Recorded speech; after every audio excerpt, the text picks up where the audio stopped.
Hey everybody, welcome to my Blind Mama's Messy Kitchen. Today I want to make for you some homemade bread from scratch. It's a perfect sandwich loaf. I actually got this recipe from Noreen's kitchen, and after listening to her and the Kneady Homesteader make it so many times, I finally decided to try it, and now I finally got it down pat and I want to share it with you guys. If you're new to our channel, my name is Jerry. I am totally blind. And I just want to show you and others that yes, blind people can actually cook and cook quite well. And plus I just love food and sharing recipes. So let's get started. What you're looking at here is my ingredients. So what we have is the King Arthur bread flour that's almost gone. I'm praying I have enough for this recipe. A pound of yeast. Well, this jar holds a pound. It was a pound of yeast. I've used quite a bit of it. And I store it in the freezer. And I have 1.5 cups of warm water. We have my little container of sugar, my container of salt. This is kosher salt with my measuring spoons on top of it. And butter. And that's all we're gonna need for this recipe. So, flour out of the way, ma'am. And my daughter is recording for me today. So the first thing we're going to do, I got my stand mixer here. You can do this by hand, and I have done it by hand without using the mixer, but I really like the mixer. It just whips it together so fast. And so what I'm going to add to my bowl is 1.5 cups of lukewarm water.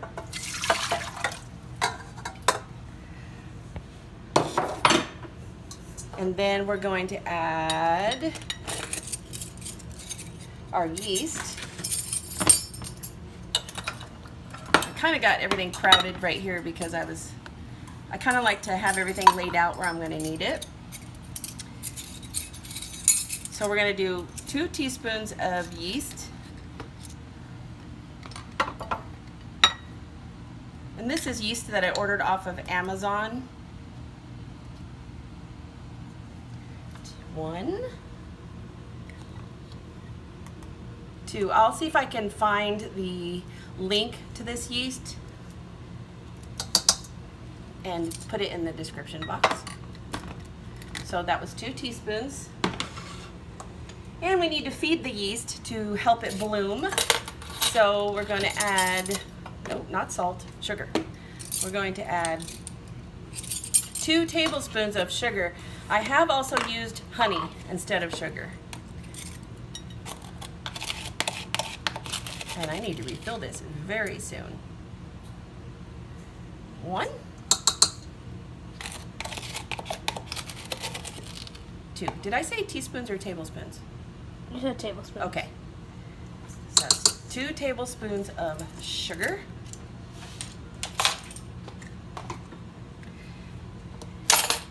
And I'm just going to stir this around a little bit. And I know this yeast is good because I just made 2 loaves the other day. So that is feeding on the sugar right now. So what I'm going to do now is start adding the flour. And the other day, it only took 3 cups of flour. It depends on the weather, honestly. And we're having really dry weather here. So, get my sugar lid out of the way.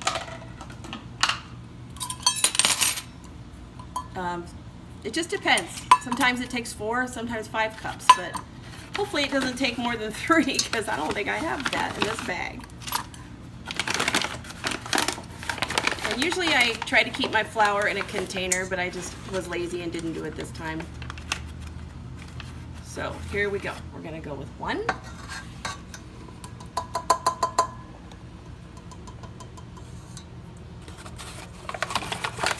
Pause, freeze. What I'm going to do before I add the rest of the flour, because I almost forgot this step the other day, and it's okay if you do, it still come out good. I'm going to add 2 tablespoons of butter. And yes, I'm going to use my finger to scrape it into the bowl, because that's how I roll. Just easier for me to feel what I'm doing than not to. Okay. And I do have a towel handy to wipe my hands off. Okay, now back to the flour. Glad I remembered that. You ever just make something and forget an ingredient and then pray to God that it comes out correctly? Okay, so I already did 1 cup of flour. Let's go for 2.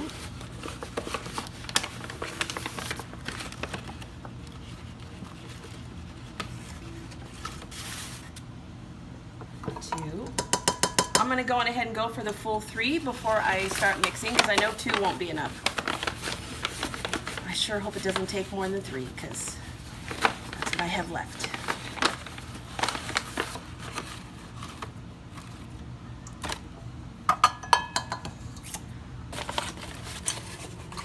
All right, that wasn't quite a full 3. What I like to do is start mixing it and then see what I need from there. I'll put my dough hook attachment on.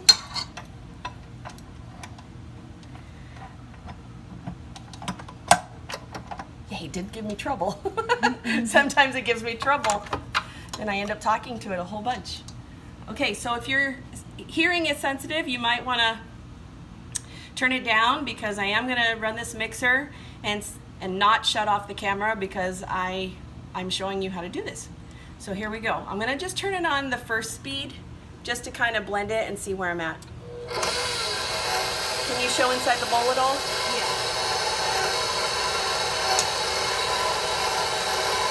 Let me turn it off real quick and use my spoon a little bit to kind of get it all in there.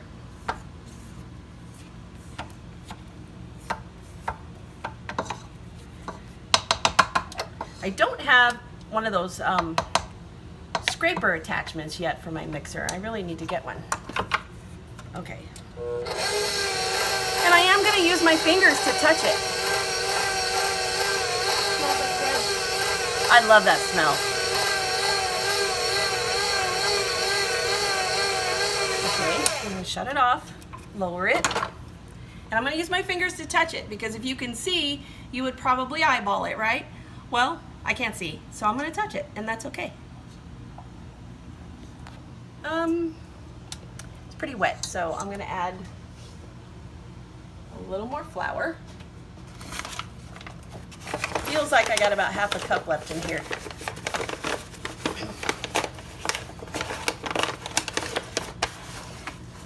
I hate running out of my bread flour. It just makes me crazy. All right, raise it up. Turn it to speed 1.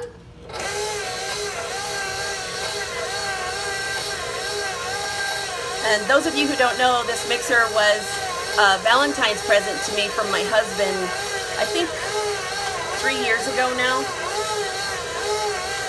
2 or 3.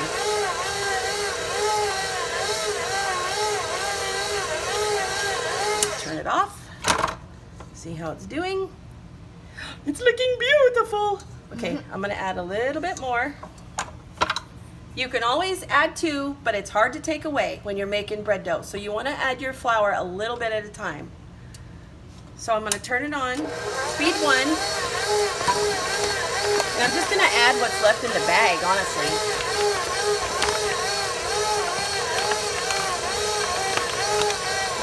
And it's a flour shower.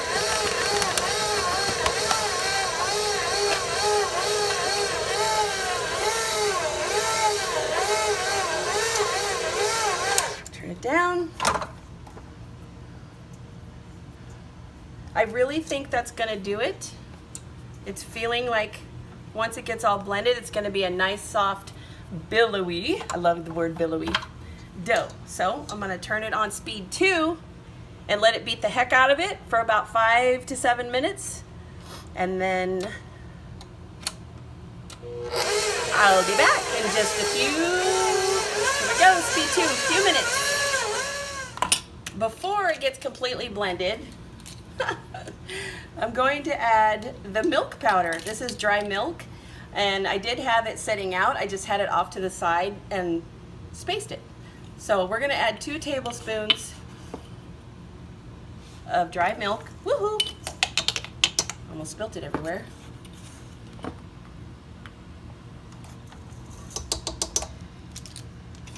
and 1 teaspoon of the salt. You don't want to leave the salt out of your bread. I've done that before and it just doesn't taste the same. It tastes very, very flat. So 1 teaspoon of salt. Almost had a salt shower. Okay, so we're going to continue beating this up. Okay, it's been doing this for about 6 minutes. And I'm going to lower it and touch it, and that is a beautiful dough. I'll show you just a second. As soon as I get this off of here.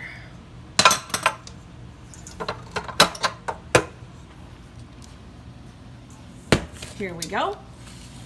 There is my bread dough, and it comes right out of the bowl, no sticking, and it's soft, and it's still warm from the warm water. Very soft, very squishy, but pliable and beautiful. Ah, I get so excited when I see beautiful dough like that. Okay, so I'm gonna set this on a plate real quick. Just hang out there real quick.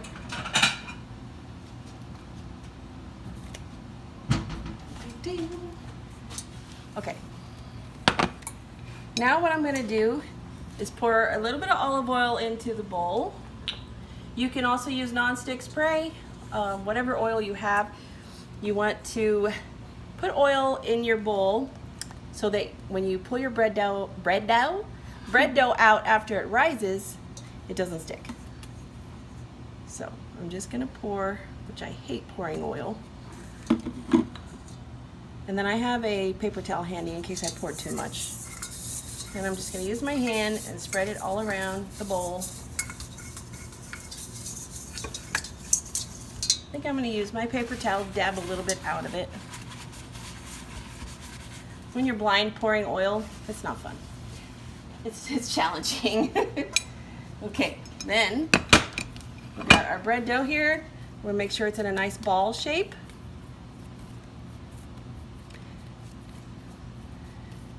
And then we're going to put it in the bowl, swish it around, flip it around so that you get oil on all sides of it. Wipe off my hands. So now I'm going to cover the bowl with some plastic wrap.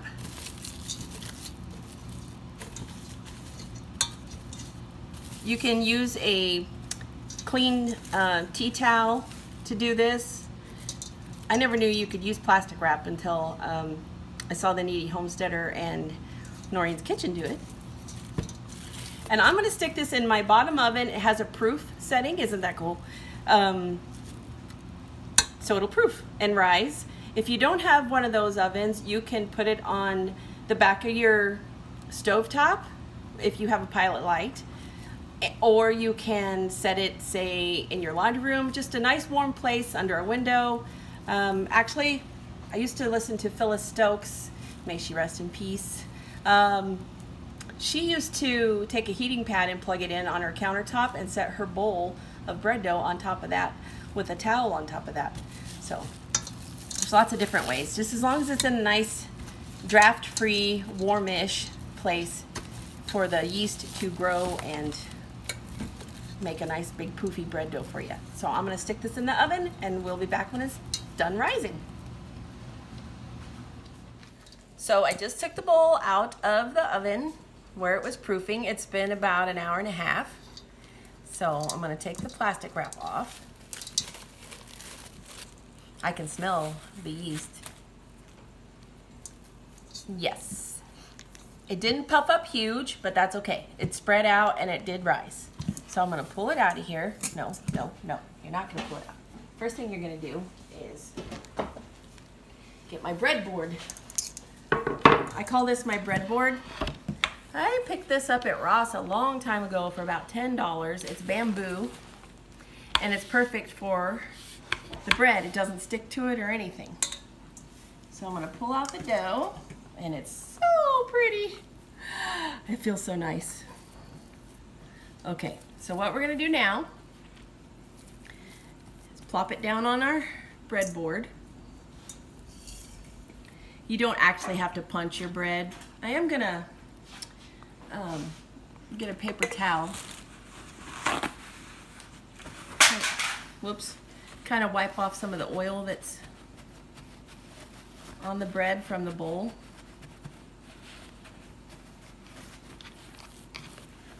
On both sides. There's a little bit of oil that I don't want that much oil on it. Okay. So now I'm going to press it down.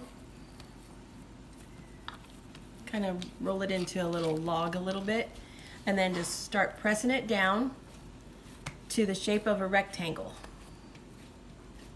I'm just using the palm of my hands to just press down and smooth it out to the shape of a rectangle. It won't be as big as this board. I don't know how many inches this board is. Caitlin, what would you say, inches wise? I'd say 18?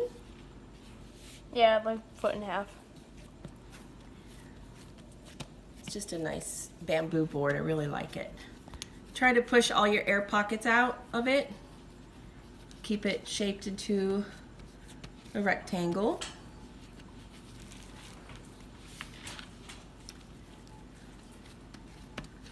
I would say this is 18 by 12. You think so? Yeah. You can feel the air pockets when you push down. You can feel them kind of pop under your palm. And the air pockets, if you don't get them out, when you go to slice your bread, you get those big holes in your loaf. You ever picked up like a loaf of sheep herder's bread from the bakery and it's got that hole right through the middle of it? It's like, hello? Okay, once you get that pressed into a rectangle, you're going to start at the bottom, the part closest to you, and you're going to start rolling it up nice and tight. Now if I feel air pockets in there, I just kind of squeeze them out. The air pockets is a good sign. That means your yeast was active and the air was getting into it a little bit, which was helping it puff up. So you're just going to roll it up till you get to the end, to the top. And I roll it kind of tight.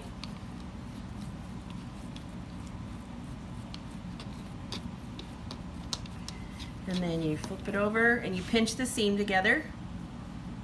Pinch the seam on the bottom, but you've got it facing you now, kind of facing up. And I just go through and pinch the seam into the dough.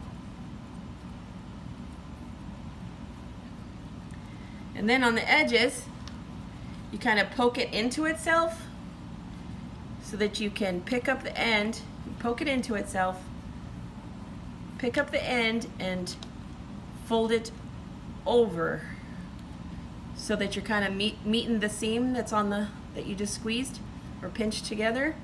And now you're going to pinch that end together. I'm trying to describe this, you guys. I don't.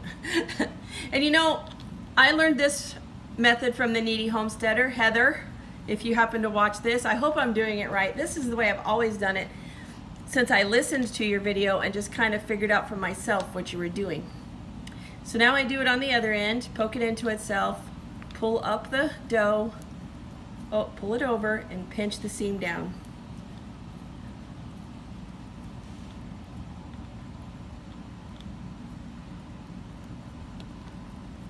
And kind of roll it back so the seams are on the bottom now. And then what I'm going to do is take my bowl out of my way here. I'm going to pull my Pullman bread pan out. I'll put these in the link. These make the perfect sandwich loaf because it does not rise higher than the lid. Sometimes if I want a taller crown on the bread or a taller piece of bread, I will just leave this lid off and just keep checking it when it rises over the top a little bit. Then I bake it from there. So I'm going to pull this lid off.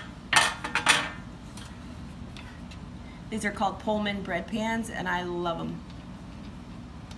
Then we're going to take your loaf or your dough Pop it down in there. And then you're going to try to smash it a little bit into the corners.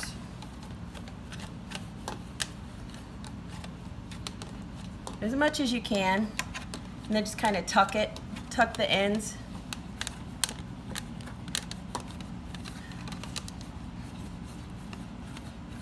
Again, the air bubbles will pop as you press down on your dough.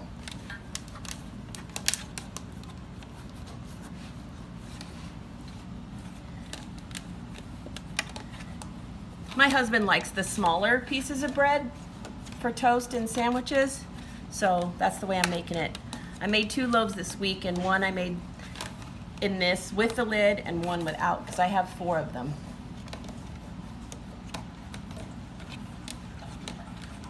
Okay, once you get it all pressed in there, I'm gonna slip this lid back on. Just slides right back on. And make sure it's nice and snug. One time, I found one of these pans at Goodwill, but it didn't have a lid, and it wasn't the same size as these pans. And I slid the lid on, didn't make sure it was tight and that it fit well, and when my bread baked, it popped the lid off the top, and I had bread going everywhere, and I was really upset. And I didn't make bread after that for like 2 months because I was discouraged. Then one day, ding, the light bulb went off as I was organizing my bread pans, and I realized the lids that I have do not fit the one that I bought at Goodwill. It was a different size. It was a little bit smaller. So there you go. Anyway, you're going to put this bread back to rise for, sometimes it takes an hour. It just depends on the day, really. And the way I know if it's ready is I will go to slide the lid, and if it doesn't if it doesn't slide real easy like this, if it kind of snags, and then I know that the dough is touching the bottom of the lid and it's ready to bake. So I'm going to put this back to proof and show you when it's ready to go in the oven. Okay, so that rose for about 45 minutes, and I checked the lid, and look, it won't budge. So I don't want to yank on it. I better get it in the oven right now. So 350 for about 30 to 35 minutes. So here we go. Okay, I'm over here at my oven, and it's been about 35 minutes. Let me close my oven door real quick. Whew, smells great in here. Okay, my top is still on, that's good. Okay, so I'm gonna slide this off. Still got my oven mitts on because it's super hot. There's what it looks like in the pan. Did it stay all smoothed out? Part of it slanted, but other than that, it's Part okay. of it slanted? Yeah. That's okay. It's bound to happen because it did rise up pretty good when it was proofing, so. But that was on the side, but the center of it looks amazing. Okay, so I'm gonna try to knock this out of here. Tip the pan sideways. You don't want to leave this sit in your pan because I've done that before, waiting for it to cool off, and the moisture on the bottom builds up, and then you have a soggy bottom of your bread, and nobody wants that. So I'm gonna try to tip this out. Ta-da! Ooh. Beautiful bread though. That's a perfect square. Perfect square when it comes out in these Pullman pans. So what I'm gonna do now is paint the top of it with some butter.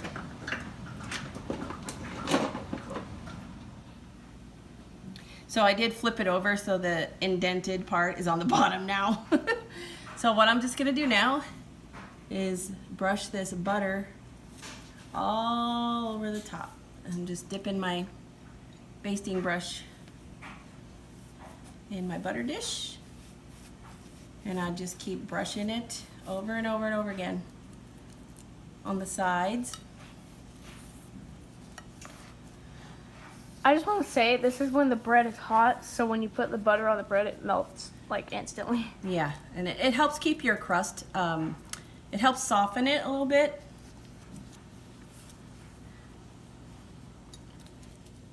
it's just so cool how it stays a perfect square. Well, rectangle, actually. I'm just painting it with butter. I know you guys want to see me slice it, but I'm not going to slice a hot loaf of bread because it messes up the consistency of your bread, kind of stops the baking process because it's still doing its thing while it's sitting here. So I'm just going to keep painting this. I like to say that because it feels like a little paintbrush. Yeah. It looks like one too. It might be what it is. I got it at the craft store. It probably is a Probably paintbrush is. then. It doesn't matter. I like these better than the silicone ones. This seems to hold the butter on the brush better. And So anyway, go ahead. it brushes it on better because the silicone ones just kind of like lay it on. Yeah. So if you enjoyed this video and you would like to see more of them, consider subscribing to us. We would love to have you in our YouTube family. And give us a thumbs up. It helps out our channel a lot. And we will see you next time on my Blind Mama's Messy Kitchen. And who knows what we'll make next.